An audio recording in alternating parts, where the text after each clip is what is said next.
पाहता पाहता ते लोखंड सोन्यामध्ये रूपांतरित झालं.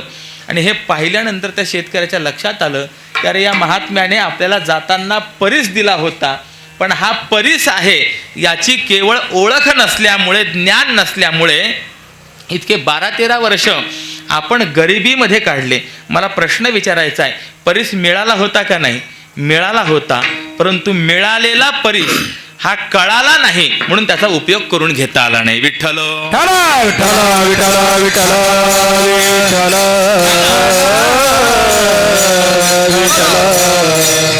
यालाच म्हणायचं दृष्टीसृष्टीवाद आहे, परंतु कळालं नाही, ज्ञान नाही, त्यामुळे त्याचा उपयोग न करता येणं, किंबहुना ते असूनही नसल्यासारखं असणं, हा दृष्टीसृष्टीवाद आहे.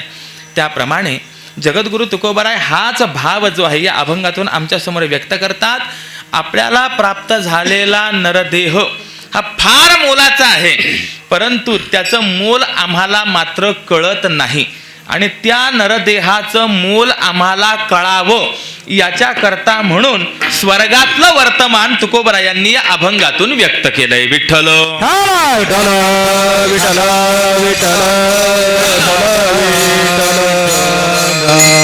हा मनुष्य देह कसा आहे तर तुकोबराय असं सांगतात की बाबा हा फार महत्वाचा नरदेह आहे.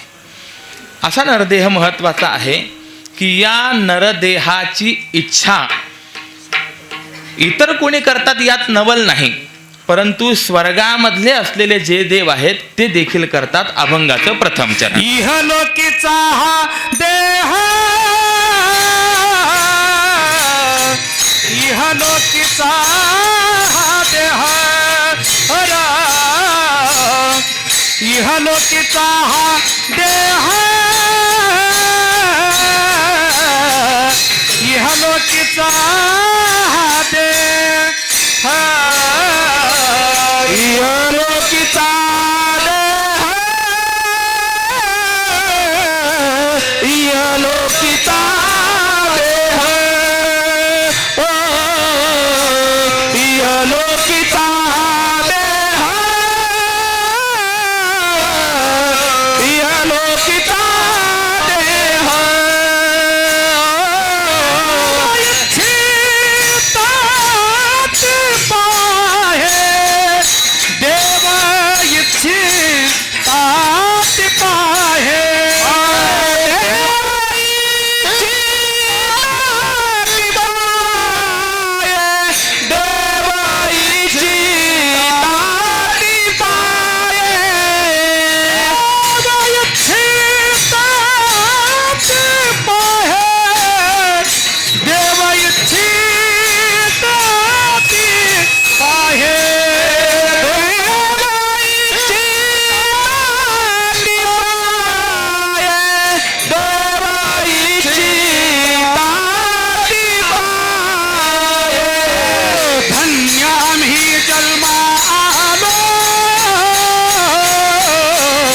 धन्यामी जन्मालो आलो, धन्यामी जन्मालो,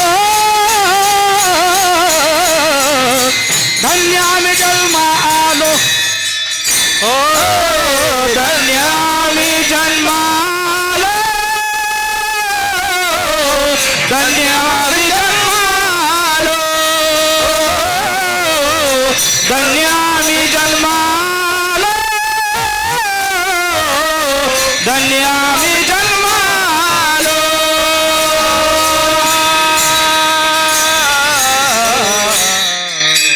इहलोकीचा हा देह देव इच्छिता ती पाहे. अभंगातलं एक एक पद हे फार महत्वाचं आहे. इहलोकीचा देह देव इच्छिता ती पाहे. कदाचित फक्त असंच तुकोबारायांनी म्हटलं असतं तर ते लक्षण मनुष्येतर सर्व योनींवरतीही गेलं असतं. मग या लोकातला इहलोकीचा म्हणजे या मृत्यू लोकातला देह देह देव इच्छा करतात, परंतु कोणता देह हा प्रश्न जो शिल्लक राहतो.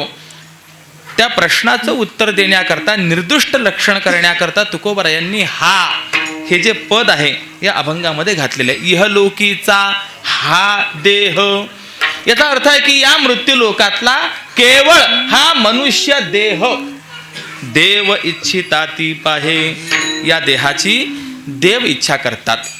बरं, हे एक ठिकाणी सांगितलंय असं नाही. बरं, तुकोबरायांनी अनेक अभंगातून हा भाव व्यक्त केलेला आहे.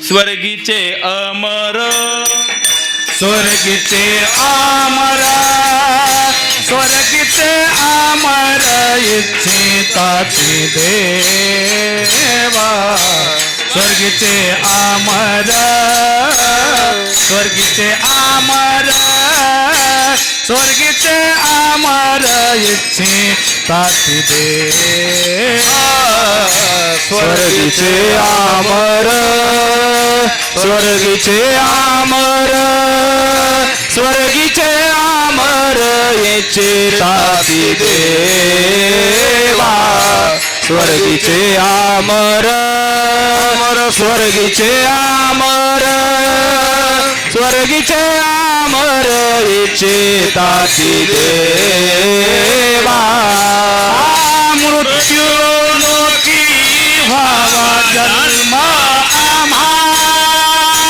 मृत्यू लोकी व्हावा जन्म आम्हा,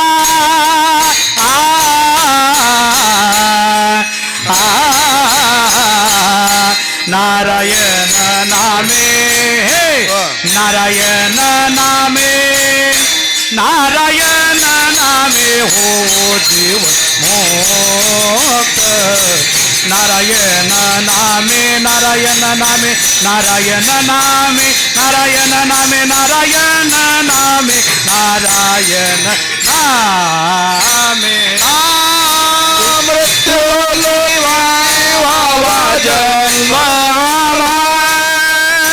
मृत्यू लोकी व्हावा जन्म,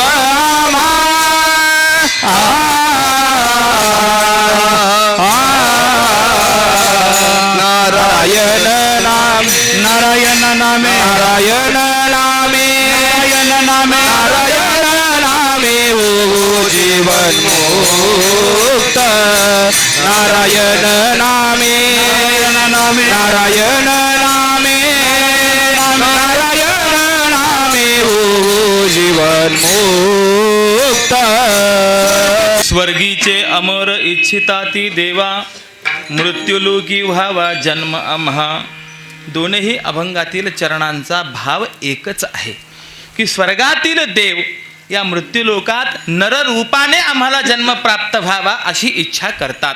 प्रश्न असा निर्माण होतो, इच्छा करणारे देव आहेत आणि ते स्वर्गातले आहेत, तर स्वर्गातील देवांनी या देहाची इच्छा करावी काय, हा प्रश्न निर्माण होतो. कारण थोडासा जर आपण विचार केला तर मृत्यूलोक आणि स्वर्गलोक या दोन लोकातील सुखभोग, देह भोग या सर्वांचा जर आपण विचार केला तर मृत्यूलोकापेक्षा स्वर्गलोक हा श्रेष्ठ आहे. किंबहुना अनेक साधक यज्ञ याग इत्यादी साधना करून या मृत्यूलोकापेक्षा श्रेष्ठ असलेल्या स्वर्गलोकाची इच्छा करतात. म्हणजे पुण्य संपादन करायचं, पुण्य संपादन करून जायचं कुठे? स्वर्गलोकामध्ये. आणि स्वर्गलोकामध्ये गेल्यानंतर पुन्हा याच मृत्यूलोकातील देहाची इच्छा करायची. जरा वेगळं वाटतं की नाही? नवल आहे की नाही? बरं, ज्या लोकाची इच्छा करणार आहे तो लोक आणि स्वर्गलोक बघा ना, खूप अंतर आहे. असं आहे, मृत्यूलोकामध्ये आपल्याला प्राप्त होणारे जे काही अनुभव आहेत हे सुखदुःखात्मक अनुभव आहे. कुणालाही सलग पाठोपाठ सुख नाही, तर कुणालाही सलग पाठोपाठ दुःख नाही आहे. कालिदास आपल्या काव्यामध्ये प्रश्न विचारतात, कस्येकांतम सुखमुपनतम दुःखमेकांततो वा नीचैर्गच्छत्युपरिच दशा चक्रनेमिक्रमेण. जगामध्ये असा कोण आहे की ज्याला सतत सुख आहे? समर्थांनी प्रश्न विचारला, जगी सर्व सुखी असा कोण आहे? जगामध्ये सर्व सुखी असा कोण आहे? मला याच्या विरुद्ध प्रश्न विचारावासा वाटतो, जगी सर्व दुःखी असा कोण आहे? सर्व सुखी असा कोण आहे सांगता येत नाही. तर केवळ दुःखच त्याच्या जीवनामध्ये आहे, सुख नाहीच असं तरी कुणी आपल्याला दाखवता येणार आहे काय? नाही. सुभाषितकार सांगतात, चक्रवत परिवर्तनते दुःखानिच सुखानिच. सुख दुःख हे चाकाच्या आरीप्रमाणे सारखे खालीवर असतात. कधी कधी सुखाचे हेलकावे आहेत, कधी कधी दुःखाचे हेलकावे आहेत. मृत्यूलोकामध्ये जर आपण पाहिलं तर असं सुख दुःख चालू असतं. किंबहुना मृत्यूलोकामध्ये प्राप्त होणारं सुख हे दुःखाला घेऊनच येतं, त्या वाचून ते सुख येतच नाही. म्हणून असं आहे, सुखाचा आपण जो काही उपाय करावा तो थोडं सुख देतो, पण त्या सुखाबरोबर दुःख दिल्याशिवाय राहत नाही. मी नेहमी सांगतो, आपल्याकडे पूर्वी घरामध्ये जमिनी होत्या. दरवर्षी जमीन चोपावी लागायची, दर 8 दिवसाला सारवावी लागायची. यामुळे त्रास वाटायला लागला. म्हणून आता जमिनी काढून टाकल्या आणि चांगल्या फरशा आणल्या. परंतु फरशांनी सारवण्याचं दुःख गेलं, परंतु व्याधी जडली हे दुःख आलं. विठ्ठल विठ्ठल विठ्ठल विठ्ठल विठ्ठल एक सुख आणलं, परंतु ते सुख येताना दुसरं दुःख सोबत घेऊन आलंच की नाही. मृत्यू लोकामध्ये अवस्था अशी आहे, एकतर सुखापाठोपाठ सुख नाही. जे सुख मिळतं ते सुख कसं आहे तर दुःख घेऊन येणार आहे. आणि तिसरा दोष असा आहे की या मृत्यू लोकामध्ये मला जे सुख हवं आहे, जसं हवं आहे तसंच मिळेल असं सांगता येत नाही. या 3 अडचणी या मृत्यू लोकातील आहेत. पण थोडासा स्वर्ग सुखाचा जर आपण विचार केला तर स्वर्ग सुखाचं चिंतन असं आहे की सुखापाठोपाठ सुखच स्वर्गामध्ये आहे. सुखानंतर दुःख, दुःखानंतर सुख असं स्वर्गामध्ये नाही.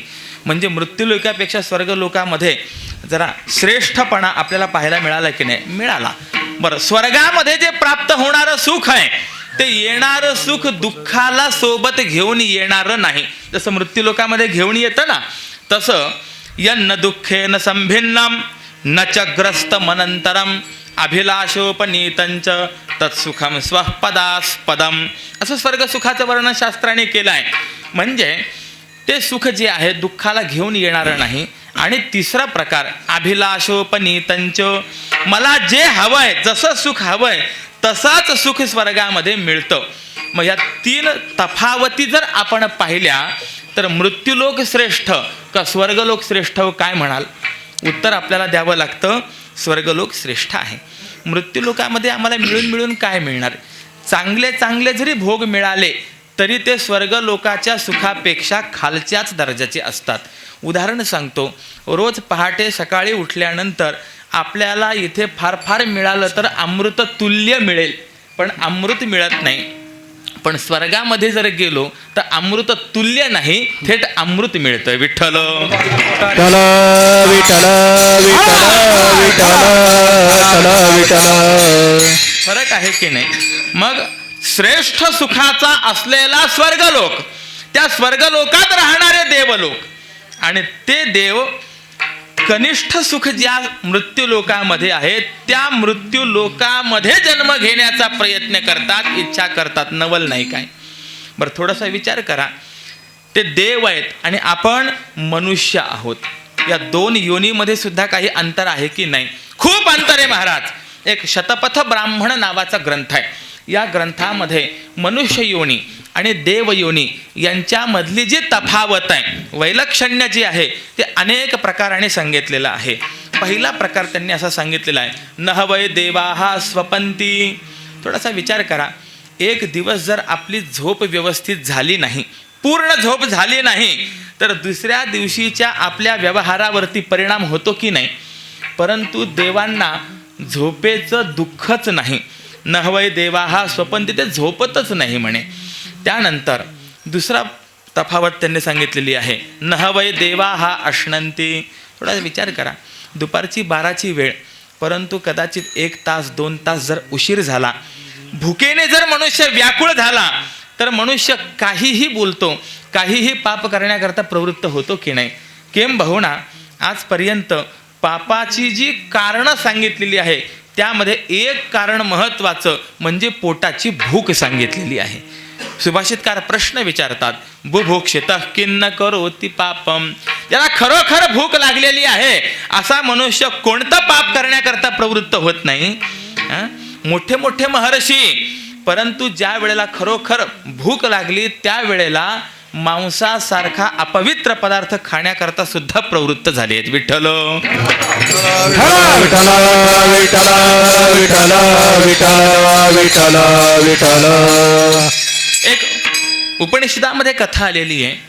उशस्ती चांद्रायण नावाचे ऋषी होऊन गेले. त्यावेळेला ओला दुष्काळ पडला, सगळीकडे पाणीच पाणी, अन्नधान्य मिळेना.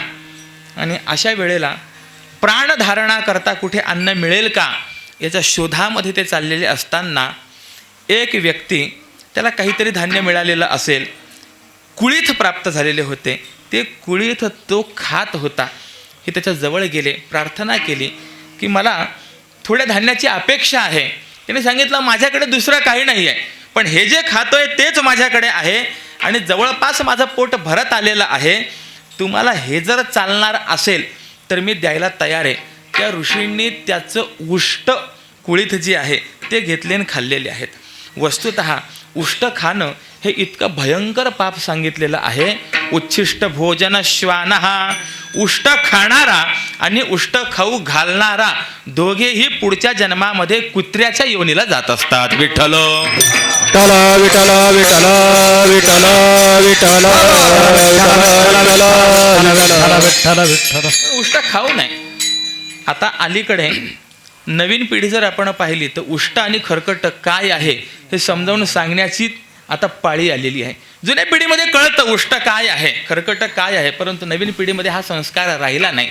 उष्ट उष्ट म्हणजे काय आहे तर उष्ट शब्दाचा अर्थ असा आहे, एखाद्या पात्रामध्ये एखादा पदार्थ ठेवलेला असेल, तो पदार्थ उचलून आपण मुखामध्ये घातला, तोंडात घातला, तो हात मुखाला लागला की तो हात उष्टा झाला. आणि तो हात आपण न धुता न प्रक्षालन करता ज्या ज्या वस्तूला लावू ती ती वस्तू उष्टी होत असते, असा नियम आहे. मग प्रत्येक नियमाला काही अपवाद असतातच. कुठे कुठे उष्ट खाणं चालतं याची यादी धर्मशास्त्राने बरीच दिलेली आहे. एक दोन उदाहरणं फक्त सांगून जातो. एक असं सांगितलेलं आहे, मात्रासहोपनयने विवाहे भार्ययासह. मौंजबंधन संस्कार ज्या वेळेला असतो त्यावेळेला त्या बटूने आणि त्याच्या आईने एका पात्रामध्ये जेवण करायचं म्हणे. तर या उपनयन संस्कारामध्ये त्या दोघांचं एकत्र जेवण जे असतं त्याला मातृभोजन असं म्हणतात. ते धर्मशास्त्राने दोषयुक्त सांगितलेलं नाही आहे. आणि दुसरी गोष्ट सांगितलेली आहे, विवाहे भार्ययासह. ज्या दिवशी विवाह आहे, लग्नाचा दिवस जो आहे, त्या दिवशी पती पत्नीने एका ताटामध्ये जेवण केलेलं चालतं. धर्मशास्त्राने त्याला दोष सांगितला नाही. पण हल्ली गंमत अशी होते, लाज काज त्या दिवशी वेगवेगळ्या ताटात जेवतात, नंतर रोज एका ताटात जेवतात. विठ्ठल विठ्ठल विठ्ठल विठ्ठल विठ्ठल.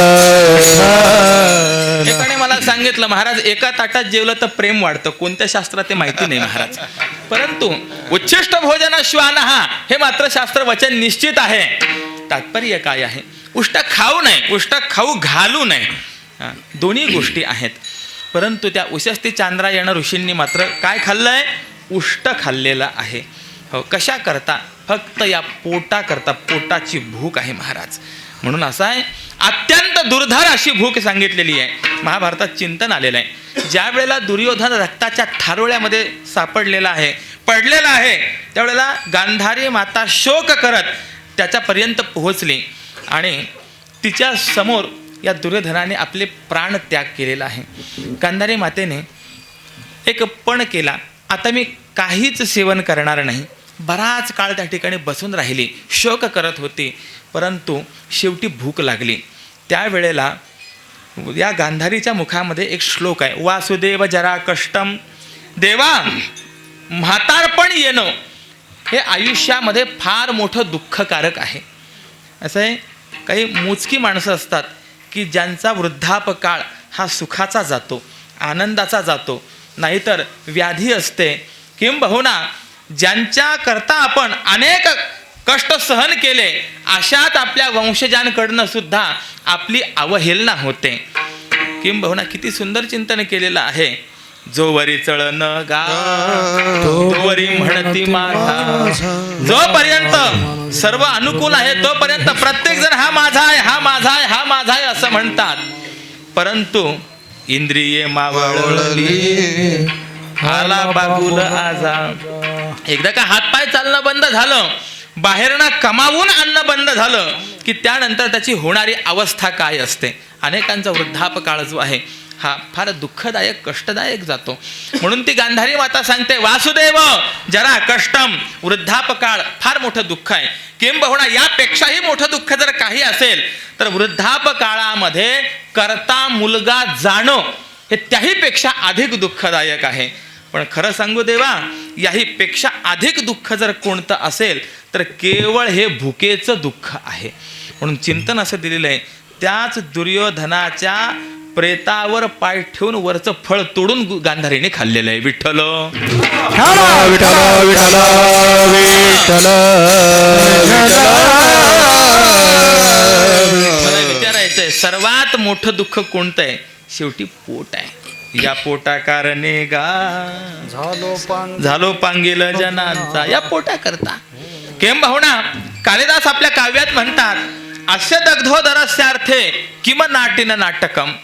या टीजभर जळक्या मरक्या पोटा करता मनुष्य काय काय नाटकं करत नाही. सगळं कशा करताय? भुके करताय. या भुकेमुळे, या पोटामुळे आम्ही दास झालो. या पोटाने आम्हाला हीन बनवलं, नीच बनवलं. पोटभर खाण्याकरता आपल्याला मिळावं ही अपेक्षा आहे. जर थोडंसं इकडे तिकडे झालं तरी सुद्धा आम्हाला ग्लानी निर्माण होते, अनेक व्याधी निर्माण होतात. परंतु देवांचा जर आपण विचार केला, नहवय देवा हा अश्नंती. देव हे काही खात नाहीत. याचा अर्थ असा आहे की देवांना तहानेचं आणि भुकेचं दुःख नाही आहे. मग आता आपल्याला तहान आणि भूक दोन्हीचं दुःख आहे. तहान भुकेमुळे आपला जीव कासावीस होतो, व्याकुळ होतो, आणि देवांना तहान भुकेचं दुःख नाही. मग आपल्यापेक्षा देव योनी श्रेष्ठ आहे की नाही? आपल्याला झोप नसेल तर त्रास होतो, देवांना झोप नसेल तरी त्रास होत नाही. हे दोन आपण वैलक्षण्य जर पाहिलं तर आपल्यापेक्षा देव योनी श्रेष्ठ आहे. ठीक आहे, बरं. देव झाले आहेत ते, देव झाले याचा अर्थ असा आहे की त्या देवांना दिव्य देह प्राप्त झालेला आहे. विठ्ठल विठ्ठल विठ्ठल विठ्ठल स्वर्ग प्राप्त झाला याचा अर्थ दिव्य देह प्राप्त झालेला आहे. थोडासा आपल्या देहाचा जर विचार केला आणि देवांच्या देहाचा जर विचार केला तर फार मोठी तफावत आहे. आपला देह कसा आहे तुकोबरायांनी स्पष्ट शब्दात सांगितलेला आहे. शरीर दुःखाचे कोठार, शरीर दुःखाचे कोठार, शरीर दुःखाचे भांडार, शरीर दुर्गंधीचे थार, शरीर दुर्गंधीचे तान.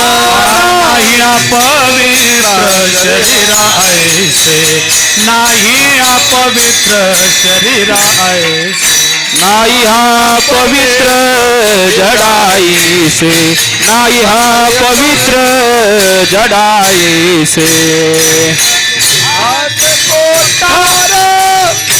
शरीरात रोगाचे भांडार, शरीरात दुर्गंधीचे थार, नाही अपवित्र शरीराईसे. रोगाचे भांडार, शरीर दुःखाचे भांडार, दुर्गंधीचे थार,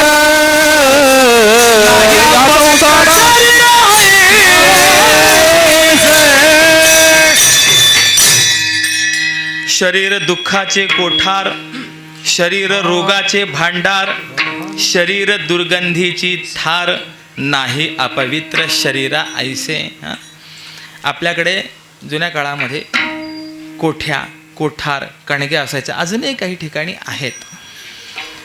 बळद असायचं जाडजाड भिंतींमध्ये, वर्ण धान्य त्यामध्ये साठवायचं, एक ठिकाणी छिद्र असे आणि त्याला पुढे फळी असायची. ज्या वेळेला धान्याची आवश्यकता आहे त्यावेळेला तेवढी फक्त फळी वर करायची, जेवढं धान्य अपेक्षित आहे तेवढं काढून घ्यायचं, पुन्हा फळी खाली टाकून दिली की ते बंद व्हायचं. म्हणजे पाहिजे तेवढं धान्य ज्याच्यामधनं काढता येतं त्याला धान्याचं कोठार म्हटलं जातं. तसा हा मानवी देह तुकोबाराय सांगतात शरीर दुःखाचे कोठार. जेवढे दुःख पाहिजे तेवढे सगळे दुःख या शरीररूपी कोठारातनं आपल्याला बाहेर काढता येतात. ठीक आहे. शरीर रोगाचे भांडार. या शरीराच्या ठिकाणी कितीतरी रोग आहेत. एक गेला की दुसरा येतो. कोरोना गेला की सारी येते, सारी गेली की तिसरा आहेच. काळजी करूच नका. किती नावं सांगावेत या रोगांचे. आजपर्यंत अनंत रोग आलेले आहेत. शरीर दुर्गंधीची थार. दुर्गंधीचं आश्रयस्थान हे शरीर आहे.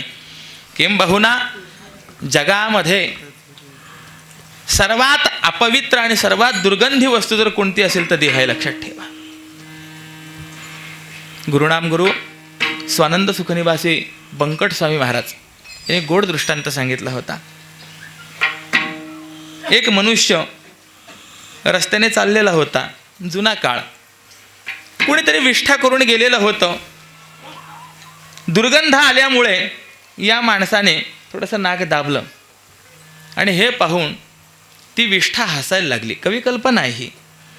तिला मनुष्यवाणी फुटली आणि ती विष्ठा या माणसाला बोलायला लागली, अरे भल्या माणसा, आज नाक दाबून पुढे चाललायस, पण लक्षात ठेव, काल मी एका हलवाईच्या दुकानामध्ये सुंदर जिलेबीच्या स्वरूपामध्ये होते. एका माणसाशी माझा संबंध आला आणि त्यामुळे मला या स्वरूपाला प्राप्त व्हावं लागलं. माझ्यापेक्षाही खरा अपवित्र तू येस विठ्ठल.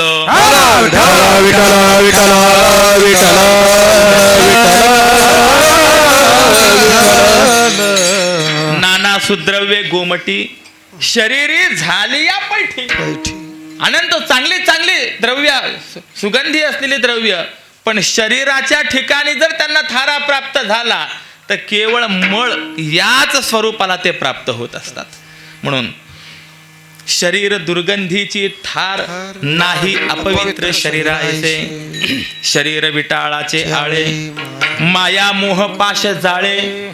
पतन शरीराच्या मुळे शरीरे काळ व्यापिले. कितीतरी प्रमाणात येता येते. किंबहुना माऊलींनी देखील ज्ञानेश्वरीमध्ये या शरीराच्या संबंधाने विचार मांडला. हे देह हा शरीर कसा आहे. जे तापत्रयाग्नीची सगडी हे जे शरीर आहे, आधिदैविक आधिभौतिक आणि आध्यात्मिक या त्रिविध तापांची जणू काही शेगडी आहे. जे क्लेश तरुची वाडी, ज्याच्या ज्याच्यामुळे जीवनामध्ये दुःख प्राप्त होतात, असे जे 5 क्लेश योगशास्त्राने सांगितलेत, अविद्या, अस्मिता, राग, द्वेष, अभिनिवेश, या 5ही क्लेशांचं हे देह म्हणजे जणू काही सुंदर बगीचा आहे. जे मृत्युकाकासी कुरुडी सांडिली आहे. हे शरीर म्हणजे मृत्यूरूपी कावळ्याला उतरून ठेवलेला उंड्या आहे, एक बली आहे, असं या शरीराचं वर्णन आहे. किंबहुना हे शरीर जे आहे आतून बाहेरून जर आपण पाहिलं तर अत्यंत हेय निंद्य अशा स्वरूपाचं आहे. पण जर आपण देवांचा विचार केला तर देवांचा देह आपल्यासारखा दुर्गंधीची थार वगैरे असा नाहीये. तो अपांच भौतिक असल्यामुळे, म्हणजे पंचभूतांपासून निर्माण झालेला नसल्यामुळे त्या देहाच्या ठिकाणी फार मोठं वैलक्षण्य आहे. महाराज, हे वैलक्षण्य आपल्याला कळण्याकरता एक दृष्टांत सांगतो. विरक्त शिरोमणी श्री शुकाचार्य साधनेला बसले, तपश्चर्येला बसले. आणि कुणीही तपश्चर्येला बसला की सर्वात पहिले भय ज्याच्या अंतःकरणात निर्माण होतं त्याचं नाव आहे इंद्र. इंद्राला वाटलं कदाचित आपली खुर्ची हा हिरावून घेतो की काय, म्हणून शुकाचार्यांच्या तपश्चर्येमध्ये विघ्न निर्माण करण्याकरता या इंद्राने रंभा नावाच्या अप्सरेला पाठवलेला आहे. ती रंभा नृत्य करीत, वेगवेगळे हावभाव करीत शुकाचार्यांच्या जवळ पोहोचलेली आहे. तिच्या त्या हातातील कंकणांचा, पायातील नुपुरांचा ध्वनी ऐकल्यानंतर शुकाचार्यांनी हे डोळे उघडलेत आणि ज्यावेळेस रंभेकडे पाहायला लागलेत त्यावेळेला ती रंभा शुकाचार्यांच्या जवळ आली. शुकाचार्य काय करत आहात? अहो तुम्ही एवढे तरुण आहात आणि तपश्चर्येला बसलात, योग्य आहे हे. अहो परमार्थ करू नये असं माझं मत नाही आहे. परमार्थ करावा, जरूर करावा, परंतु केव्हा करावा? ती रंभा सांगते बरं का. ती म्हणते रिटायरमेंट झाल्यानंतर माणसाने परमार्थाला लागावं. विठ्ठल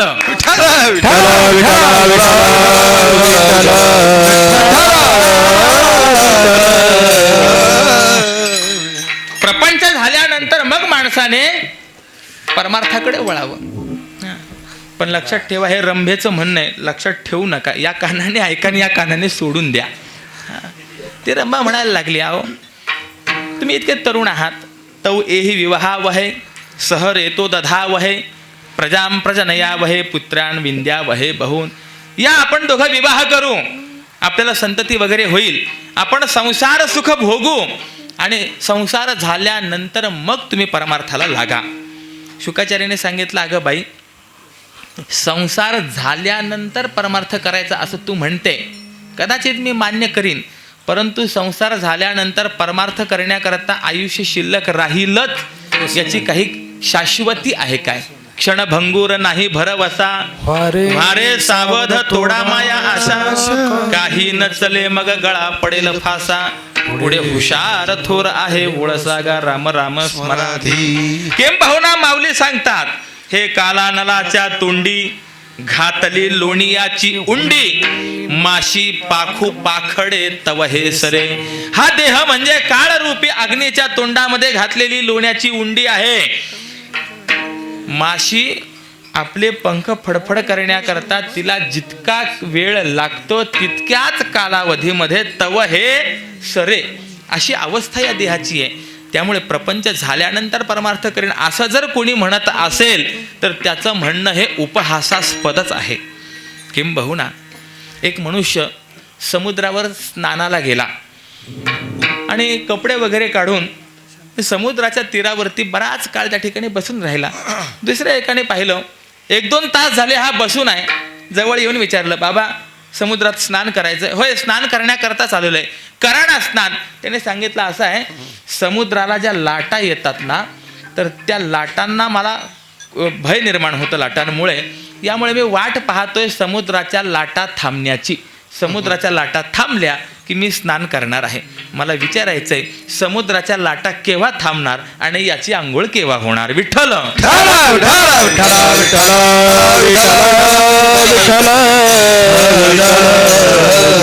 समुद्राच्या लाटा थांबत नाही, त्याप्रमाणे संसारामध्ये अनेक अडचणी ह्या निर्माण होतच राहणार आहे. म्हणून अमुक झालं की मग परमार्थ करू असं म्हणणाऱ्याचा परमार्थ होत नाही. जे म्हणतात, महाराज आता सेवानिवृत्त झालो की बस काही नाही एवढंच करायचंय, पण त्या प्रत्येकाचा अनुभव असा आहे की अधिक गुंतल्या गेलेला आहे. सुटायाचा काही करतो पाव, ते हे देखे पाव गुविले. गुरुदेव सांगत असत, संसार म्हणजे केळीचं पान आहे. जितका आपण शिवण्याचा प्रयत्न करावा तितकं ते अधिक उसवत जातं. विठ्ठल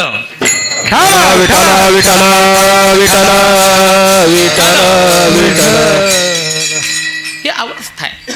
म्हणून आहे हा वेळ, हातामध्ये वेळ, तोपर्यंतच माणसाने परमार्थ करून घेतला पाहिजे. पण ती रंभा म्हणायला लागली, नंतर आपण परमार्थ करू, नंतर तुम्ही तपश्चर्या करा. त्यावेळेला शुकाचार्याने तिला समजावून सांगितलं, रंभे तू आली आहेस आणि संसाराविषयी मला आसक्ती निर्माण करण्याचा प्रयत्न करतेस, परंतु असं करू नकोस. तुझा हा प्रयत्न व्यर्थ जाणार आहे.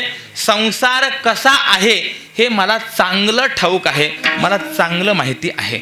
संसार दुःख मूळ चहूकडे इंगळ, विश्रांती नाही कोठे रात्रंदिवस तळमळ. हे संसाराचं स्वरूप मला चांगलं माहिती आहे. तू संसाराविषयी मला कोणतेही प्रलोभन दाखवू नको. पण त्या रंभेने सांगितलं, आहो शुकाचार्य, तुम्ही हे संसाराचं वर्णन करतात ते ऐकून करतात, म्हणजे तुम्ही कधी संसाराचा अनुभव घेतला आहे? ऐकून बोलणं आणि अनुभवाने बोलणं काही अंतर आहे की नाही? तुमचं आमचं बोलणं बऱ्याच वेळेला वाचून बोलणं असतं, कधी कधी ऐकून बोलणं असतं.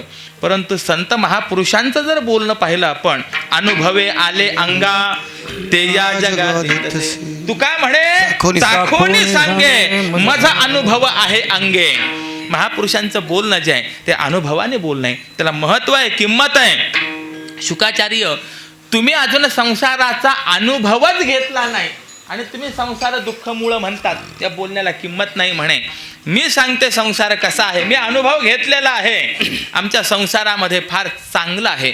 मार्गे मार्गे नूतनम च्यूत खंडम खंडे खंडे कोकिला नाम विरावहा रावे रावे मानिनी मान भंगो भंगे भंगे मन्मथ पंचबाणहा. असं त्या रंभेने संसाराचं वर्णन करावं. हे शुकरंभा संवाद नावाचं प्रकरण जे आहे ना, फार मोठं आहे महाराज. फक्त हे प्रकरण सांगायचं म्हणलं तर 2 तासाचं कीर्तन बाजूला जाईल, सगळं सांगत नाही. पण रंभेने संसाराचं वर्णन करावं आणि शुकाचार्यांनी लगेच परमार्थाचं वर्णन करावं. तुमच्या मार्गामध्ये चांगले उद्यानं बगीचे वगैरे तुम्हाला मिळतात. आमचाही परमार्थ मार्ग जो आहे चांगला आहे. मार्गे मार्गे नूतनम साधू वृंदम. आमच्या मार्गामध्ये सुद्धा चांगली संत मंडळी आम्हाला भेटते. तुमच्या मार्गामध्ये ज्या वेळेला एकमेकांमध्ये भेट होते त्यावेळेला काय होतं, त्या रंभेने सांगितलं. आमच्यामध्ये होतो ना वाद होतो. शुकाचार्याने विचारलं, तुमच्या संसार मार्गामध्ये वाद झाल्यानंतर त्यातून निष्पत्ती काय होते. तिने सांगितलं, वादे वादे वर्धते वैरवन्यही. संसारामध्ये जर वाद झाला तर एकमेकांविषयी शत्रुत्व वाढतं, याच्या पलीकडे काही नाही. शुकाचार्यांनी सांगितलं, आमच्या परमार्थ मार्गामध्ये सुद्धा वाद होतो, पण आमच्या परमार्थ मार्गामध्ये झालेल्या वादाचं फळ चांगलं आहे. वादे वादे जायते तत्वबोध. परमार्थ मार्गामध्ये जर वाद झाला तर तत्वबोध होतो. म्हणून तुकोबाराय सांगतात, करू आवडीने वाद तुमच्या सुखाचा संवाद. असं सगळं वर्णन ज्या वेळेला चालू झालं त्यावेळेला शेवटी त्या रंभेचं धैर्य खचायला लागलं. अरे किती सांगावं या शुकाचार्यांना, ऐकत नाहीत. शेवटी तिने एक शेवटचं शस्त्र बाहेर काढलं. तिने सांगितलं, शुकाचार्य, तुम्ही 12 वर्ष मातेच्या उदरामध्ये राहिलात होय, आणि त्यामुळे तुम्ही या देहाचा संसाराचा अनुभव मला आहे असं सांगतात होय, बरोबर आहे. पण लक्षात घ्या, तुम्ही ज्या मातेच्या उदरामध्ये राहिलात तो देह पांचभौतिक होता, तो देह मृत्यू लोकातला होता, आणि त्यामुळे त्या देहाच्या ठिकाणी अनेक प्रकारची दुर्गंधी. हा देह नाशिवंत मळमूत्रांचा बांधा वरी चर्म घातलेले कुर्म कीटकांचा सांधा. कृमी कीटकांचा सांधा. इथे अनेक जण कर्म कीटकांचा म्हणतात, कर्म कीटक नाही बाबा, कृमी कीटकांचा सांधा. रौरव दुर्गंधी रे अमंगळ इचा बांधा. हा जो काही देह आहे हा मृत्यू लोकातला अशा पद्धतीचा आहे, परंतु मी मृत्यू लोकातली नाही, मी देवलोकातली आहे, स्वर्ग लोकातली आहे. त्यामुळे माझा देह जो आहे हा दिव्य देह आहे, पंचभौतिक नाही, आणि त्यामुळे माझ्या शरीराच्या ठिकाणी दुर्गंध नाही. तुम्हाला खोटं वाटत असेल तर मी तुम्हाला प्रत्यक्ष दाखवते. आणि म्हणून रंभेने आपल्या नखांनी आपलं पोट फाडलं, विदीर्ण केलं, आणि ते पोट फाडल्यानंतर दुर्गंधीयुक्त कोणताही पदार्थ बाहेर न पडता सर्व सुगंधीयुक्त पदार्थ बाहेर पडले. हे पाहिल्यानंतर शुकाचार्यांनी हात जोडले. आई, उशीर झाला. म्हणजे मला जर माहिती असतं की तुझ्या पोटामध्ये असे सगळे सुगंधित पदार्थ आहे तर तिच्या पोटी राहण्यापेक्षा तुझ्याच पोटी राहिलो असतो. विठ्ठल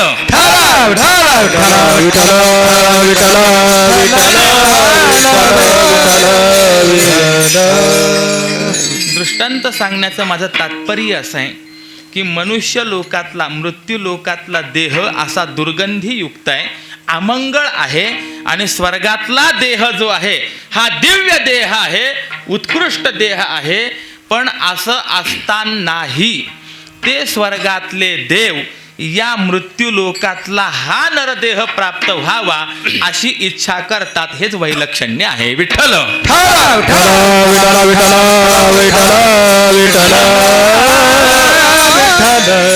इहलोकीचा हा देह देव इच्छिता ती पाहे. असं मनुष्य योनी आणि देव योनी यांच्यातलं जे वैलक्षण्य आहे ना, जी तफावत आहे, ही शास्त्रकारांनी अनेक अनेक अनेक प्रकारांनी सांगितलेली आहे. असो, अधिक तिकडे न वळता हे देव जे आहेत या मृत्यू लोकातील या मनुष्य देहाची इच्छा का करतात, असा जर प्रश्न आपल्याला विचारला तर उत्तर त्याला असं देता येईल, देव जरी झाला तरी ती भोग योनी आहे. म्हणजे पुण्य संपादन केलं, पुण्याच्या जोरावरती स्वर्गलोकामध्ये गेला, तिथे गेल्यानंतर जिथपर्यंत पुण्य आहे तिथपर्यंत स्वर्गलोकामध्ये मौज करायची, उत्तम भोग भोगायचे. पण ज्या दिवशी पुण्य परिसमाप्त होईल त्या दिवशी तिथनं हाकललं जाईल, पुन्हा खाली यायचं. तुका मने जाती पुण्याक्षयो अधोगती, हा पुण्याक्षयो अधोगती, तुका मने जाती पुण्याक्षयो अधोगती, तुका मने जाती पुण्याक्षयो भोगती, पुण्याक्षयो भोगती, पुण्याक्षयो भोगती. तुका म्हणे जाती पुण्यक्षये अधोगती.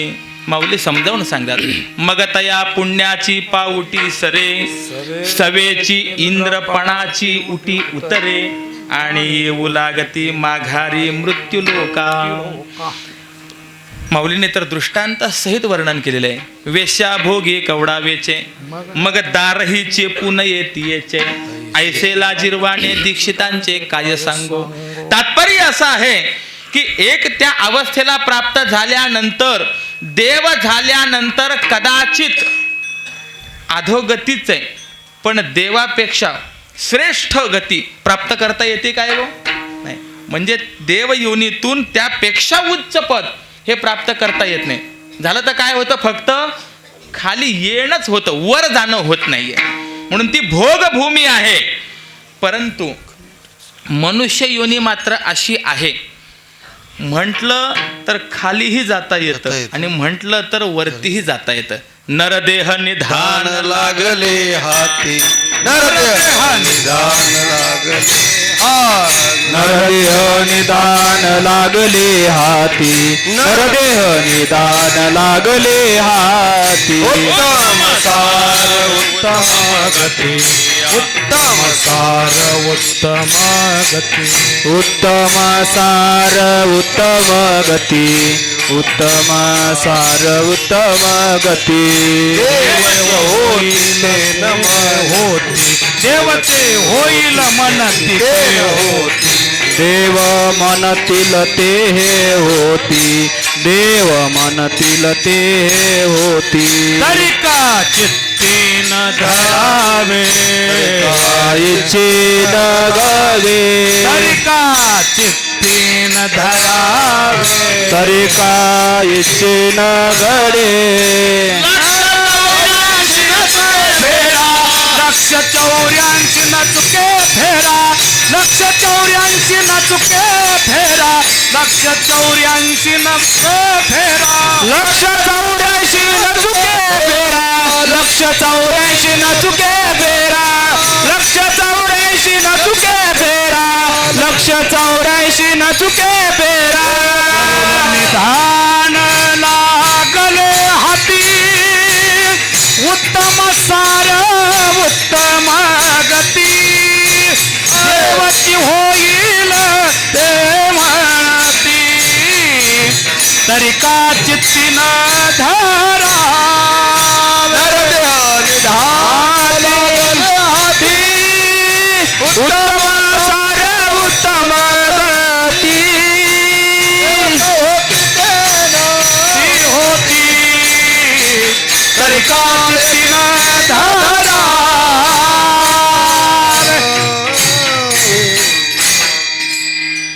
नरदेह निधान लागले हाती, उत्तम सार उत्तम गती, देवची होईन म्हणती ते होती, तरी का न चित्ती धरावे.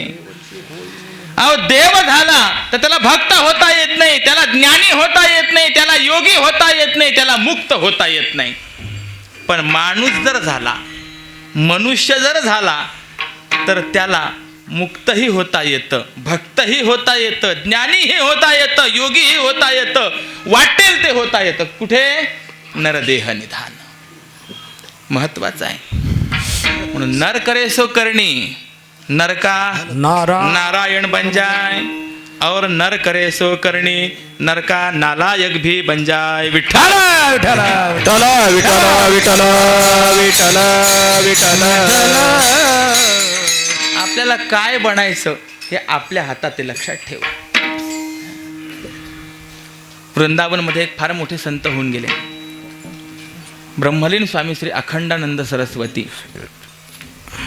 असं म्हणाले, देव उदार आहेत, त्याच्याकडे 84 लाख ड्रेस आहेत.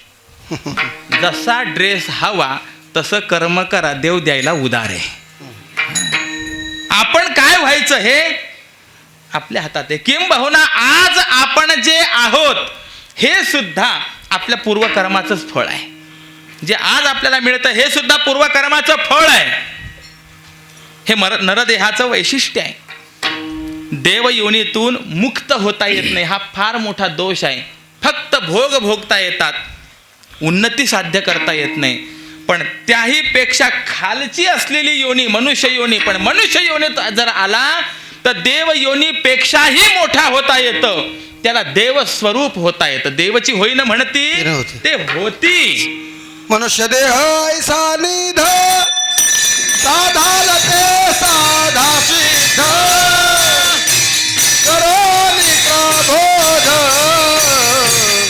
तनमार उतराले. मनुष्य देहाईसा निध, साधाल ते साधा सिद्ध, करोनी प्रबोध, संतपार उतराले.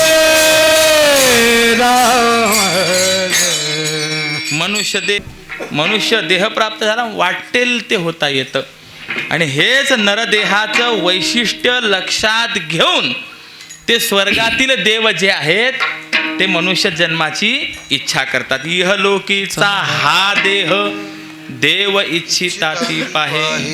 म्हणून लक्षात ठेवा बाबा, हा मिळालेला जो नरदेह आहे हा सामान्य नाही, हा देवांनाही दुर्लभ आहे. देवांना आपल्याला आशीर्वाद देता येतो, देवांना आपली उन्नती अधोगती करता येते. पण त्याच देवांना जर म्हटलं की मला मनुष्य व्हायचं, तर देवालाही मनुष्य होता येत नाही. इतका हा अधिक आहे. असं आहे, पुण्य जास्ती झालं की मनुष्य स्वर्गाला जातो, देवयोनीला प्राप्त होते.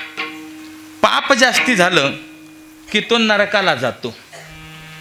पण ज्या वेळेला पाप आणि पुण्य हे दोन्ही अगदी समान होतात त्या वेळेला मनुष्य देह प्राप्त होतो. पाप पुण्य समान समी, तैची पावी जे कर्मभूमी. देवता वगैरे बाकीच्या सर्व योनी या भोगभूमी आहेत आणि मनुष्य देह ही कर्मभूमी आहे. जसं कराल, जसं पेराल तसं उगवणार आहे. म्हणून गीतेने धर्मक्षेत्रे कुरुक्षेत्रे असा जो विचार मांडलेला आहे. हे क्षेत्र कोणतं? मनुष्य देह हेच क्षेत्र आहे. इदं शरीरम कौंतेय क्षेत्रमित्यभिधेयते. अर्जुना, हे जे शरीर आहे ना याला क्षेत्र म्हण. आणि हे क्षेत्र कसं आहे? धर्मक्षेत्र. हे धर्मक्षेत्र आहे. याचा अर्थ असा आहे, पाप पुण्याचा विचार, ज्ञानाचा विचार हा केवळ मनुष्याच्या ठिकाणी आहे. पशु काय जाणती? पाप आणि पुण्य. इतरांच्या ठिकाणी पाप पुण्याचा विचार नाही, परंतु मानवी देहाच्या ठिकाणी पाप पुण्याचा विचार आहे. आणि म्हणून अशा या धर्मक्षेत्रामध्ये कुरु ही आज्ञा आहे. कुरु कर्मैव, योग्य रीतीने कर्म कर. ही संधी जी आहे फक्त माणसाच्या हाती आहे, लक्षात ठेवा. देवाने सगळं जरी आपल्या स्वाधीन ठेवलं असेल तरी कसं कर्म करायचं ते कर्म मात्र या मानवाच्या अधीन ठेवलेलं आहे. विठ्ठल विठ्ठल विठ्ठल विठ्ठल विठ्ठल. कर्माचं स्वातंत्र्य आणि विचारांची स्वायत्तता हे मनुष्याच्या हाती आहे. आणि असं असल्यामुळे वाटेल ते होता येणार आहे हे पाहून इहलोकीचा हा देह देव इच्छिताती पाहे. तुकोबाराय सांगतात, अरे बाबा, देवांनी इच्छा करावी असा नरदेह तुम्हाला प्राप्त झालेला आहे. भाग्य आहे तुमचं महाराज. पावलो हा देह काकताली न्याये न घडे देव पाव घडो आले.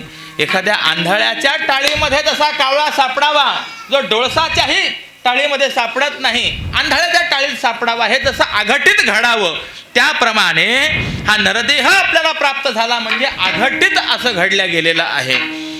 म्हणून तुकोबाराय ज्यांना नरदेह प्राप्त झाला ना त्यांना धन्यता देतात अभंगाचं द्वितीय.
धन्य आम्ही जन्मा आलो दास विठोबाचे झालो. फार महत्वाचं चरण आहे. मनुष्य म्हणून जन्माला आलो म्हणून धन्य झालो असं नाही, तर मनुष्य म्हणून जन्माला आलो आणि विठोबाचे दास झालो म्हणून खरे आम्ही धन्य झालेलो आहोत. जन्मा आलो विठोबाचे दास झालो म्हणून आम्ही धन्य झालो. तुकोबाराय स्वतःला देवाचं दास म्हणवण्यामध्ये धन्यता मानतात. हे महत्वाचं आहे. मला प्रश्न निर्माण होतो, खरोखर दास म्हणवण्यामध्ये कधीतरी धन्यता आहे काय? माणसाने नोकर व्हावं का मालक व्हावं? पण तुकोबाराय मात्र नोकर झाले, दास झालेत आणि स्वतःला म्हणतात मी धन्य आहे. दासाचा चिंतन असं दिलेलं आहे, तो जिवंत असूनही मेल्यासारखा आहे. दरिद्रो व्याधितो मूर्खो प्रवासी नित्यसेवकः जीवंतोपि मृताः पंच व्यासेन परिकीर्तिताः. जगात 5 जण असे आहेत की ते जिवंत असूनही मेल्यासारखे आहेत. दरिद्री, काही उपयोग नाही. व्याधितः, रोगग्रस्त असलेला. मूर्ख, ज्याला काही कळत नाही. प्रवासी, जो नित्य प्रवासामध्ये आहे, आला तर आपला. किंबहुना मुंबईमध्ये ही स्थिती रोजची आहे. आणि नित्यसेवक हा जो दास आहे, हे 5 जण असे आहेत जिवंत असूनही ते मेल्यासारखे. जीवंतोपि मृता पंच व्यासेन परिकीर्तिताः. म्हणजे असं दासाला निकृष्टत्व दिलेलं असताना तुकोबाराय मात्र स्वतःला दास म्हणवतात आणि धन्यता देतात. किंबहुना तुकोबारायांनी अनेक ठिकाणी मी देवाचा दास आहे हे म्हटलेलं आहे. आम्ही ज्याचे दास त्याचा पंढरी वास. आम्ही दैवाचे दैवाचे दास पंढरी रायाचे, दास पंढरी रायाचे, दास पंढरी रायाचे.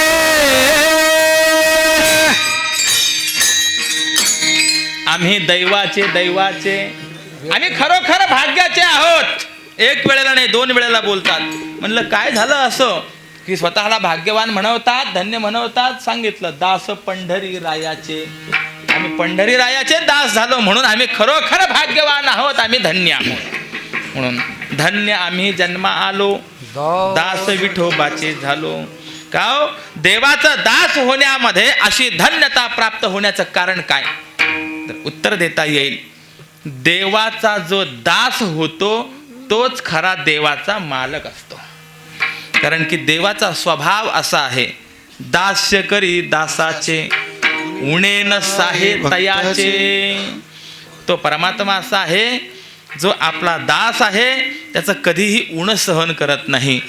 आपण ज्ञानेश्वरी बघा, पहिला अध्याय बघा, माऊली चिंतन करतात की समोर कौरव सैन्य आहे आणि या कौरवांशी या अर्जुनाला ज्या वेळेला लढायचं आहे त्यावेळेला भगवंतांनी स्वतः त्या अर्जुनाचं सारथ्य स्वीकारलं. याचा अर्थ आहे अर्जुनाचं दास्यत्व स्वीकारलेलं आहे. विठ्ठल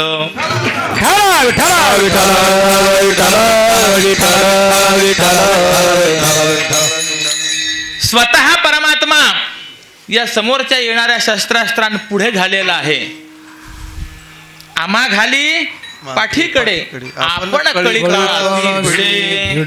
अर्जुनाला पाठीमागे घातलाय आणि स्वतः भगवान समोर आलेले आहेत. माऊलींनी तर अनेक ठिकाणी देवाच्या या परधार्जिन्या स्वभावाचा गोड शब्दात समाचार घेतलाय. व देवकी उदरी वाहिला, यशोदे सायासे पाळिला, शेखी उपेगा गेला पांडवांशी. अरे नवल पार्थाचे पिसे, या देवाला या अर्जुनाचं वेड लागलंय म्हणे. तो पायिक झालाय अर्जुनाचा. अर्जुन म्हणेल त्याप्रमाणे वागण्याकरता तयार झालेला आहे. किंबहुना काम्यक वनाचा जर प्रसंग आपण पाहिला, अर्जुनाच्या अंतःकरणात सुभद्रेची आठवण झाली तर हा परमात्मा अर्जुनाच्या इच्छेकरता स्वतः सुभद्रा झाला. विठ्ठल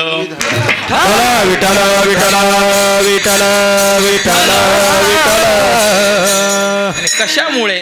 तर एकच उत्तर देता येईल की अर्जुन हा देवाचा दास होता.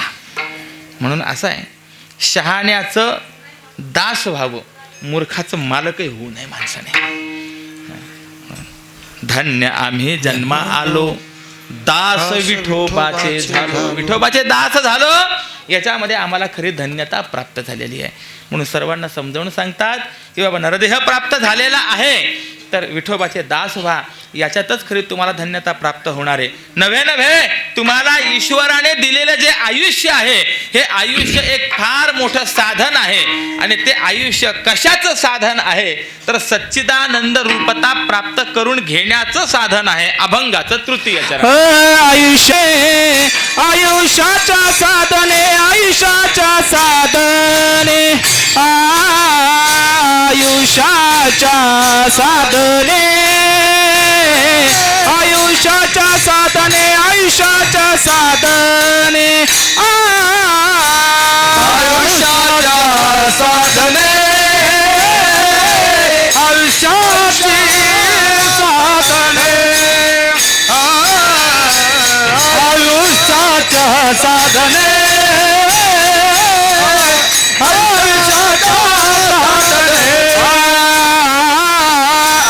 आयुष्याच्या साधने, आयुष्याच्या साधने, आयुष्याच्या साधने, आयुष्याच्या साधने, आयुष्याच्या साधने,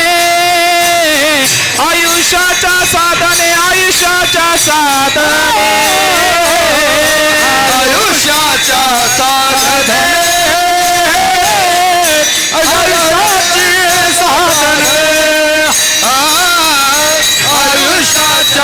साधने, आयुष्याच्या साधने, आयुष्याच्या साधने, सच्चिदानंद पदवी घेणे, सच्चिदानंद पदवी घेणे, पदवी घेणे, पदवी घेणे, धन्य आम्ही जन्मालो, धन्य आम्ही जन्मालो, धन्य आम्ही जन्मालो, धन्य आम्ही जन्मालो. सच्चिदानंद पदवी घेणे, सच्चिदानंद पदवी घेणे, पदवी घेणे, पदवी घे धन्यामी जन्मालो ओ धन्यामी जन्मालो धन्यामी जन्मालो धन्यामी जन्मालो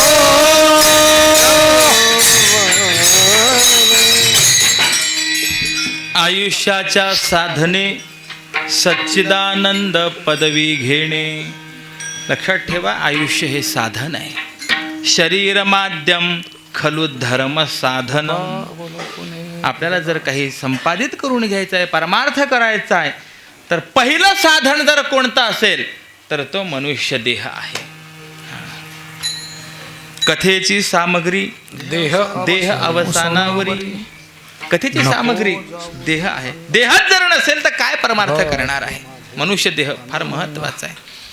आणि या मनुष्य देहामध्ये प्राप्त जे आयुष्य आहे ना, ते साधने लक्षात ठेव. मिळालेलं आयुष्यच आहे किती. अल्प आयुष्य मानव देह शतगणिले ते अर्धरात्र खाय. मध्ये बालत्व पीडा रोग क्षय. काय भजनासी मुरले ते पाहेगा. राम राम स्मराधी. अल्प आयुष्य आहे, फार थोडं आहे. त्याच्यामध्ये सुद्धा अनेक प्रतिबंध आहेत. पण जेवढं आपल्या हातामध्ये आहे ते आयुष्य आपण साधन म्हणून वापरायचं आहे. आणि ते साधन कशाचं वापरायचं आहे. सच्चिदानंद रूपाला प्राप्त होण्याकरता आयुष्याच्या साधने. म्हणून आयुष्य आपण कसं घालवतो त्याला फार महत्त्व आहे.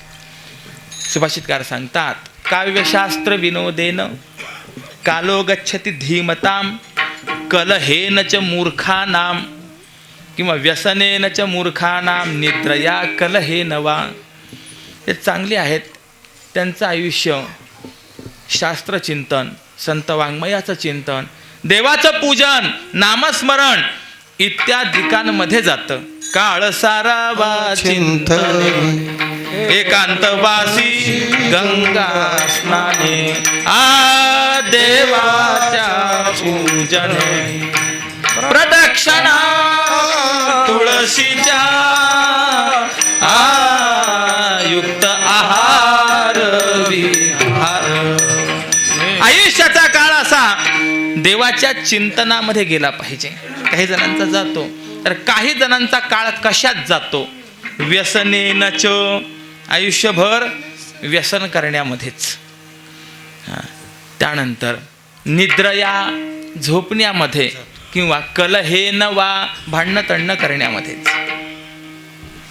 आपल्या या मंडपामध्ये वैकुंठवासी हरिभक्तीपरायण श्री अण्णांचा पण फोटो आहे. अण्णांचा एक दृष्टांत सांगतो. आयुष्य कुणाचं कशात जातं. अण्णा फार गोड सांगायचे. एक माणसाने आयुष्यभर गावकऱ्यांना खूप त्रास दिला आणि त्याला सरते शेवटी असं लक्षात आलं की आता आपण 2-4 दिवसाचे सोबती आहोत. त्याला वाईट वाटायला लागलं. आपण गावकऱ्यांना त्रास दिला याचं वाईट वाटत नव्हतं. त्याला वाईट वाटत होतं आपली गादी पुढे कोण चालवणार, त्याचं वाईट वाटत होतं. त्याने युक्ती केली. सगळ्या गावकऱ्यांना बोलावून घेतलं, माफी मागितली. खूप तुम्हाला त्रास दिला, मला पश्चाताप होतोय, मला कळालंय मी 2-4 दिवसाचा सोबती आहे,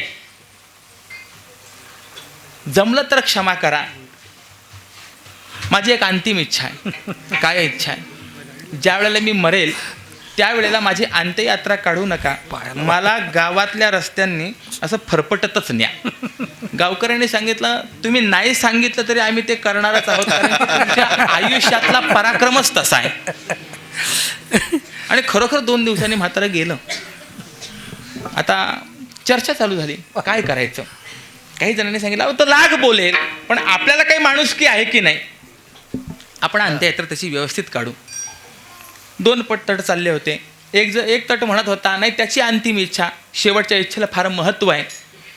आणि असं करता करता एक जण दोरी घेऊन आला. त्याने सांगितलं गावात सर्वात जास्त त्रास याने मला दिलेला होता, मी पहिली दोरी बांधतो. आता काय करायचं हा प्रश्न होता. तेवढ्यात पायाला दोरी बांधल्या गेल्यामुळे मार्ग प्रशस्त झाला. अजून 2-4 जण आले, त्यांनी सुद्धा दोरं बांधले आणि त्याला घरातून असा तो ओढतच बाहेर आणला. रस्त्याने घेऊन जायला लागले. कुणीतरी पोलिसांना वर्दी दिली. असा प्रकार चालू आहे. माणसं किती आहेत? हजारो माणसं आहेत. हे ऐकल्यानंतर 5-50 जांभळ्या गाड्या त्या ठिकाणी येऊन उभ्या राहिल्या. आता पोलिसांना ज्या वेळेला पाहिलं, जे ओढणारे होते त्यांनी दोर फेकून दिला. साहेब मेला होता, आम्ही फक्त ओढत होतो.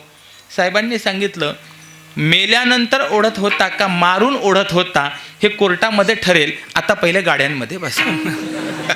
ओढणारे आणि बघे सगळे सुद्धा गाड्यांमध्ये. महाराज रात्रीच्या वेळेला तुरुंगामध्ये सगळे एकत्र बसले, विचार करायला लागले, असं कसं झालं. एका शहाण्या माणसाने सांगितलं, त्याचा कावा कुणाच्याच लक्षात आला नाही. आयुष्यभर त्रास दिला आणि जाता जाता आपली व्यवस्था लावून गेला. विठ्ठल विठ्ठल विठ्ठल विठ्ठल विठ्ठल.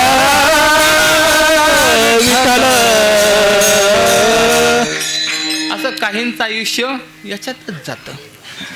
व्यसनेनच काहींचं आयुष्य कशात जाईल सांगता येत नाही. महाराज किती व्यसन करतात, रात्रंदिवस व्यसनाधीन झालेले आहेत. तुकोबाराय समजावून सांगतात, नाही आयुष्य याच्याकरता दिलेलं नाहीये. आयुष्याच्या साधने सच्चिदानंद पदवी घेणे. ती सच्चिदानंद पदवी घ्यायची आहे, अर्थात ब्रह्मरूपतेला प्राप्त व्हायचं आहे. ते ज्ञान संपादन करून घ्यायचं आहे. आणि ते ज्ञान ज्याने आपल्या आयुष्यामध्ये संपादन करून घेतलेलं नाही, तो मनुष्य म्हणण्याच्या पात्रतेचा राहत नाही. महाराज पावोनी मनुष्यपणा जो न साधी ब्रह्मज्ञाना, लांडा गर्धबतो जाना, पुच्छे वीण पायी, पुच्छ नाही पादचारी, मनुष्य परी कुतारी, मनुष्य परी कुतारी, मनुष्य परी कुतारी, नाही पायचारी, मनुष्य परी कुतारेची, मनुष्य परी कुतारेची, मनुष्य परी कुतारेची. पुच्छ नाही पादचारी, मनुष्य परी कुत्रीती. कितीतरी प्रमाण आपल्याला उपलब्ध आहेत. साक्षात पशु पुच्छ विषाणही नहा. ज्याला शेपूट नाही, 2 शिंग नाही, असा तो मनुष्य साक्षात पशुच आहे. म्हणून माऊली समजावून सांगतात की आयुष्याच्या साधने सच्चिदानंद पदवी घेणे. लक्षात ठेवा, सच्चिदानंद पदवी घ्यायची म्हणजे नसलेली घ्यायची नाहीये. मुळात जीव हा सच्चिदानंद रूप आहेच, फक्त त्याचा अनुभव जो आहे तो आपल्याला प्राप्त करून घ्यायचा आहे. म्हणून माऊली फार गोड बोलतात, भावे विन देव न कळे निसंदेह. इथे माऊली न मिळे असं म्हणत नाहीत, न कळे असं म्हणतात. याचा अर्थ असा आहे, देव मिळवायचा नाहीये, देव मिळवण्याचा विषय नाहीये, देव मिळालेलाच आहे. परंतु जो मिळालेला आहे तो कळत नाहीये, तो जाणून घ्यायचा आहे, त्याचा अनुभव फक्त आपण घ्यायचा आहे. आयुष्यामध्ये जर आपण पारमार्थिक साधना उत्तम रीतीने करत गेलो तर शेवटी एक दिवस जीवनामध्ये अनुभव असा येणार आहे, चिदानंद रूप शिवोहम शिवोहम. तो चिदानंद रूप असलेला तो मीच आहे. मी तो वासुदेव तत्वता कळो येईल विचारिता. ज्या वेळेला मनुष्य चिंतन करेल, साधना करेल, त्यावेळेला अहम ब्रह्मास्मी हा अनुभव, हा प्रत्यय त्याच्या ठिकाणी उदित झाल्याशिवाय राहणार नाही. आणि हेच तुकोबाराय सांगतात, आयुष्याच्या साधने सच्चिदानंद पदवी घेणे. केम पाहुणा जे मिळालेलं आयुष्य आहे त्यामध्ये जी साधना केली जाणार आहे, तर त्या साधनेच्या माध्यमातून तुकोबाराय म्हणतात, आम्हाला एक पाऊल पाय वाट करायची आहे, निशाणी लावायची आहे. कुठे? तर स्वर्गाची निशाणी लावायची आहे. तुका म्हणे पावटने पावटणी तुका म्हणे पावटणी पावटणी तुका म्हणे पावटणी पावटणी तुका म्हणे पावटणी हरी करू स्वर्गाची निशाणी करू स्वर्गाची निशाणी धन्य आम्ही जन्मा आलो धन्य आम्ही जन्मा आलो करू स्वर्गाची निशाणी करू स्वर्गाची निशाणी धन्य आम्ही जन्मालो धन्य आम्ही जन्मालो तो स्वर्गाची निशाणी पाऊलवाट करायची आहे, स्वर्गाची निशाणी करायची आहे. आता गंमत आहे, पहिल्या चरणात सांगतात की स्वर्गातले जे देव आहेत ते मृत्यूलोकी जन्म व्हावा, नरदेह आपल्याला प्राप्त व्हावा याची इच्छा करतात आणि इथे साधना करून पुन्हा निशाणी कुठे करायची म्हणलं स्वर्गाची. मग खाली यायचंच कशाला प्रश्न आहे की नाही.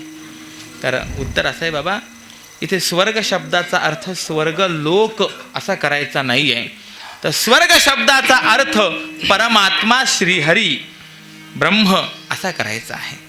कारण देवाचे जे अनेक नावं आहेत त्या अनेक नावांमध्ये स्वर्ग असं एक देवाचं नाव आहे. श्रीमद भागवताच्या प्रथम स्कंधामध्ये असं चिंतन आलेलं आहे. नैमिषे अनिमिष क्षेत्रे ऋषय शौनकादयः सत्रम स्वर्गाय लोकाय सहस्र सममासत.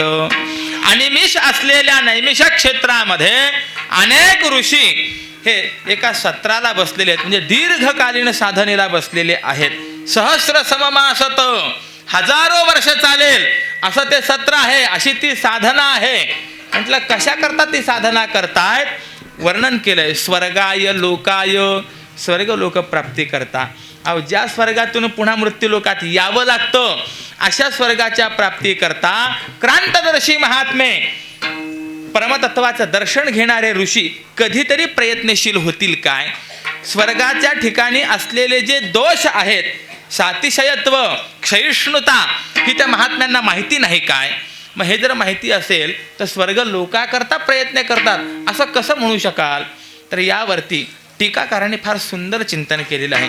स्वर्गाय लोकाय याचा अर्थ असा आहे की तो परमात्मा ज्या लोकामध्ये निवास करतो असा तो जो वैकुंठ लोक आहे त्या वैकुंठ लोकाच्या प्राप्ती करता ही साधना आहे. मग स्वर्ग शब्दाचा अर्थ परमात्मा तुम्ही केला, पण कसा केला याकरता टीकाकारांनी चांगलं चिंतन दिलेलं आहे. टीकाकार म्हणतात स्वरेण गीयते असौ स स्वर्गः. स्वरांच्या माध्यमातून ज्याचं गायन केलं जातं, जो गायला जातो त्याला स्वर्ग असं म्हणायचं आहे. थोडंसं आपण क्षीरसागरावरती असलेलं शेषशाही भगवंताचं जर चित्र पाहिलं तर त्यामध्ये आपल्याला ही संकल्पना लक्षात येईल. बघा काय काय आहे. खाली क्षीरसागर आहे, त्या क्षीरसागरावरती शेषनारायण आहे. त्या शेषनारायणावरती भगवान पहुडलेले आहेत. भगवंताच्या नाभिकमलातनं ब्रह्मदेव आपल्याला दिसतात. त्याबरोबर माता महालक्ष्मी भगवंताची चरण सेवा करताना आपल्याला पाहायला मिळतात. आपण कुशावर्त क्षेत्री जर आलात त्र्यंबकेश्वरला तीर्थावरती तर त्या ठिकाणी बघा त्या नैऋत्य कोपऱ्यामध्ये हे भगवंताचं स्वरूप तुम्हाला पाहायला मिळेल. या चित्रामध्ये समजा कदाचित एखाद दोन गोष्टी राहिल्या तरी सुद्धा ज्या ज्या ठिकाणी मूर्ती आहे त्या त्या ठिकाणी तुम्हाला मी सांगतो ते सर्व पाहायला मिळेल. माता महालक्ष्मी चरण सेवा करते, पाय लक्ष्मीचे हाती तिसी यावे काकुळती. पण एवढेच आहेत असं नाही आहे, तर त्याबरोबर एका बाजूला नारद आहेत आणि दुसऱ्या बाजूला तुंबरू आहेत. ते नारद वीणेच्या माध्यमातून आणि तुंबरू जे हे तंबोऱ्याच्या माध्यमातून त्या भगवंताचं नित्य गायन करत असतात. एका श्लोकामध्ये याचं सुंदर चिंतन दिलेलं आहे. यम ब्रह्मा वरुणेंद्र रुद्र मरुतः स्तुन्वन्ति दिव्यैस्तवैर् वेदैः साङ्गपदक्रमोपनिषदैर् गायन्ति यं सामगाः. याच्या नित्य या स्वराच्या माध्यमातून गायन चाललेलं आहे. क्षेपक म्हणा, प्रमाणित म्हणा, परंतु चरण आहे की नाही. नारद तुंबरू हो साम गायन करी, हे जे आहे. तर अशा स्वराच्या माध्यमातून ज्याचं नित्य गायन केलं जातं, स्वरेन गीयते असौ स्वर्ग, हा त्याला स्वर्ग म्हणायचं आहे. म्हणून स्वर्गाची निशाणी याचा अर्थ असा आहे की आयुष्यामध्ये साधना करून वैकुंठ लोकाला जाण्याची पाऊलवाट करायची आहे, वैकुंठात निशाणी करायची आहे. विठ्ठल विठ्ठल विठ्ठल विठ्ठल विठ्ठल विठ्ठल विठ्ठल. आणि असं जर आमच्या जीवनामध्ये घडलं तर तुकोबाराय म्हणतात, धन्य आम्ही जन्मालो दास विठोबाचे झालो. अभंगाचा भावार्थ झाला. गृहीत धरायचं. प्रेमाने एकदा नामस्मरण, उर्वरित 2 मिनिटात सेवेला विराम. विठोबा रखुमाई जय जय विठोबा रखुमाई, जय जय विठोबा रखुमाई, विठोबा रखुमा, विठोबा रखुमा, रघुमा, विठोबा रखुमा, विठोबा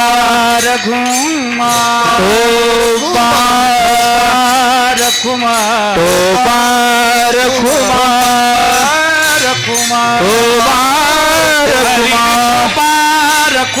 विठोबा रखुमा, रखुमाई, विठोबा रखुमा, रखुमा, रखुमा, रखुमा, रखुमा, रखुमा, विठोबा रखुमाय, रखुमाय, विठोबा रखुमाय, रखुमाय, विठोबा रखुमा, रखुमा, विठोबा रखुमा, रखुमा,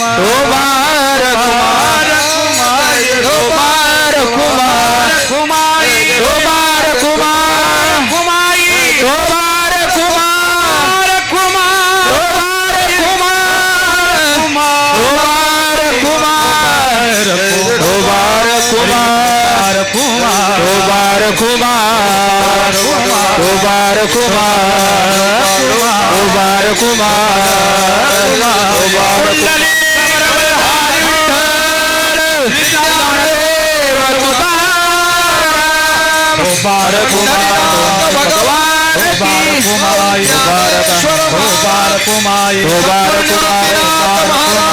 रखुमा, रखुमाय, विठोबा रखुमा, रखुमाय, विठोबा रखुमा, रखुमाय, विठोबा रखुमा, रखुमा, इहलोकीचा हा देह देव इच्छिता ती पाहे, धन्य आम्ही जन्मा आलो दास विठोबाचे झालो. देवाचा दास होण्यामध्ये तुकोबारायांना धन्यता वाटते आणि स्वर्गातील आमच्या हिताचं आम्हाला माहिती नसलेलं, माहिती होण्याची संभावना नसलेलं वर्तमान तुकोबारायांनी आम्हाला या ठिकाणी सांगितलंय, व्यक्त केलेलं आहे. आपल्याला प्राप्त झालेला नरदेह हा किती लाख मोलाचा आहे हे आम्हाला समजावून सांगितलंय. मिळाला आम्हाला नरदेह, परंतु कळाला नाही. जे कळालं नाही ते आम्हाला तुकोबारायांनी आज समजावून सांगितलेलं आहे. असा जर नरदेह आपल्याला प्राप्त झालेला असेल तर त्याचा विनियोग आपण कसा करायचा हे आता कळाल्यानंतर प्रत्येकाच्या हातामध्ये आहे. मी पुन्हा सांगतो, कर्माचं स्वातंत्र्य हे मानवाच्या हातामध्ये ईश्वराने दिलेलं आहे. यामुळे आपण साधना करावी, भगवंताचं नामस्मरण करावं, सन्मार्गाने चालावं, धर्माचं आचरण करावं आणि या सर्वांच्या माध्यमातून भगवंताची कृपा आपण संपादन करून घ्यावी. आणि जर असं घडेल, आपण देवाचे दास होऊ, भक्त या पदवीला प्राप्त होऊ, तर आपण निश्चितपणे तुकोबारायांनी सांगितल्याप्रमाणे धन्यतेला प्राप्त झाल्याशिवाय राहणार नाही. आजपर्यंत कदाचित साधना झाली नसेल, परंतु हळूहळू ढाळे ढाळे हळूहळू जरी आपण पुढे साधना करीत गेलो, आज न उद्या त्या मुक्कामापर्यंत पोहोचल्याशिवाय राहणार नाही आहे. आपण जर उत्तराखंडामध्ये प्रवासाला गेलो, बद्रीनाथ, केदारनाथ, तर तिकडे मैलाचे दगड म्हणजे किलोमीटर ज्याच्यावरती लिहिलेलं असतं ना, तर त्याच्या खाली एक वाक्य फार सुंदर लिहिलेलं आहे प्रत्येक ठिकाणी, चलते रहो मंजिल दूर नाही. याचा अर्थ असा आहे, साधना करीत राहा, देव लांब नाही आहे, पण करत राहाल तर आहे. असं आहे. आस्ते भग आसीनस्य. उपनिषद आम्हाला समजावून सांगतं, साधना मार्गामध्ये जो बसला त्याचं भाग्यही बसतं. ऊर्ध्वं तिष्ठती तिष्ठतः. जो उभा आहे त्याचं भाग्यही दैवही उभं असतं. जो शेते निपद्यमानस्य, जो झोपला त्याचं भाग्यही झोपतं. आणि जो चालायला लागतो त्याचं भाग्यसुद्धा चालायला लागतं. त्यामुळे उपनिषद आम्हाला सांगतं, चरैवेती चरैवेती. या परमार्थ मार्गामध्ये साधना करीत चला. हळूहळू आपण तिथपर्यंत पोहोचणार आहोत. म्हणून जी आपल्याला शक्य घडेल ती साधना आपण सर्वांनी करावी. असा तुकोबारायांचा जो काही अभंगाचा भाव माझ्या बुद्धीला झेपला त्याप्रमाणे मी आपणासमोर व्यक्त करण्याचा प्रयत्न केला. करविले तैसे केली कटकट, वाकुडी की नीट देव जाणे. जे चांगलं बोललं गेलं असेल स्वीकारा, काही चुकीचं बोललं गेलं असेल मतिदोष समजून क्षमा करा. आणि झालेली सेवा भगवत चरणारविंदी मी समर्पित करतो. आपणा सर्वांचं प्रेम असंच उत्तरोत्तर अभिवृद्ध होत राहो अशी भगवत चरणारविंदी प्रार्थना करून माझ्या वाक्प्रपंचाला या ठिकाणी मी पूर्ण विराम देतो. ज्ञानेश्वर मावले ज्ञानेश्वर माऊली ज्ञानराज मावली तुकाराम.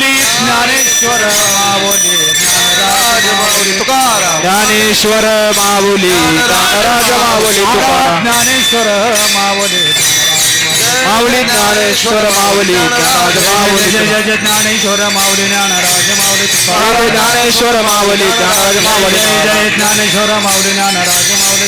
ज्ञानेश्वर माऊली ज्ञानराज माऊली तुकाराम.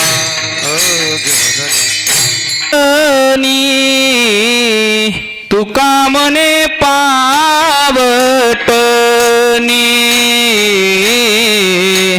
तुका मने पावटनी, तुका मने पावटनी,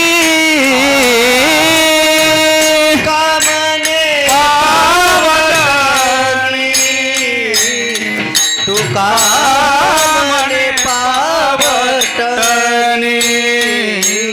तुका म्हणे पावटणी, तुका म्हणे पावटणी. करू स्वर्गाची निशानी, करू स्वर्गा धन्यामी जन्मालो, धन्य आम्ही जन्मालो, धन्य आम्ही जन्मालो, धन्य आम्ही जन्मालो. स्वर्गाची निशाणी, करू स्वर्गाची निशाणी, धन्य आम्ही जन्मालो, धन्य आम्ही जन्मालो, धन्य आम्ही जन्मालो, धन्य आम्ही जन्मालो. दास विठोबाचे झालो,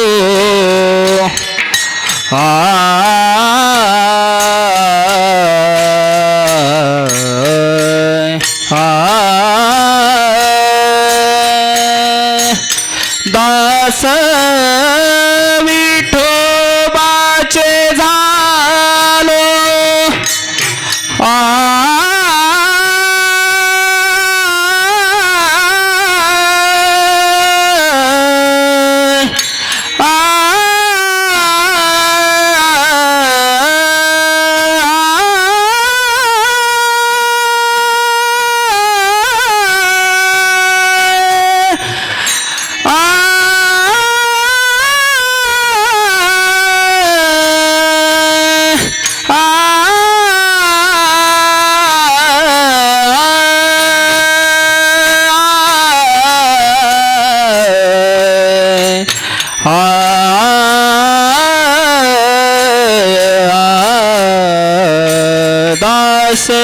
दास विठोबाचे झालो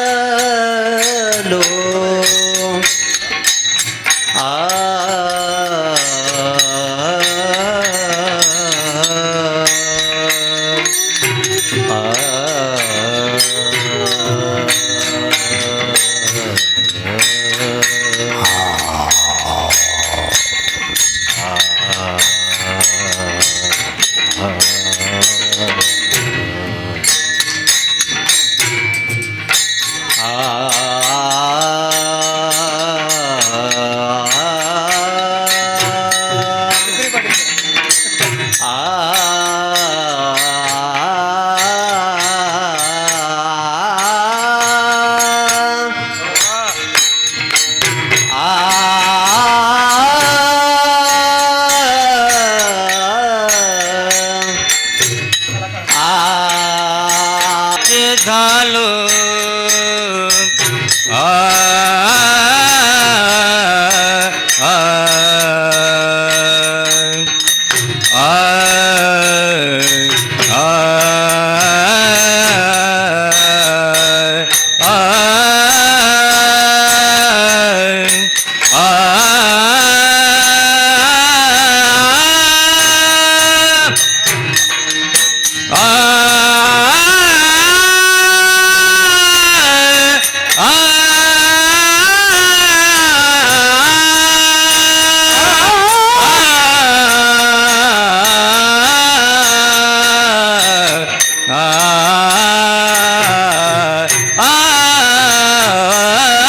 दास विठोबाचे झालो वर कोण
विठ्ठल जय जय विठ्ठल जय जय जय जय जय विठ्ठल जय जय विठ्ठल जय विठ्ठल जय जय विठ्ठल बोलिले पुरे वेडी वाकुडी उत्तरे करा क्षमा अपराध महाराज तुम्ही सिद्ध नाही विचारिलाधिकार म्यापुर करा क्षमा अपराध महाराज तुम्ही सिद्ध मन ज्ञानेश्वरा पाया फेकी करा क्षमा अपराध महाराज तुम्ही सिद्ध ज्ञानदेव तुकारा ज्ञानदेव तुकारा ज्ञानदेव तुकारा ज्ञानदेव तुकारा ज्ञानदेव ज्ञानदेव तुकारा तुकारा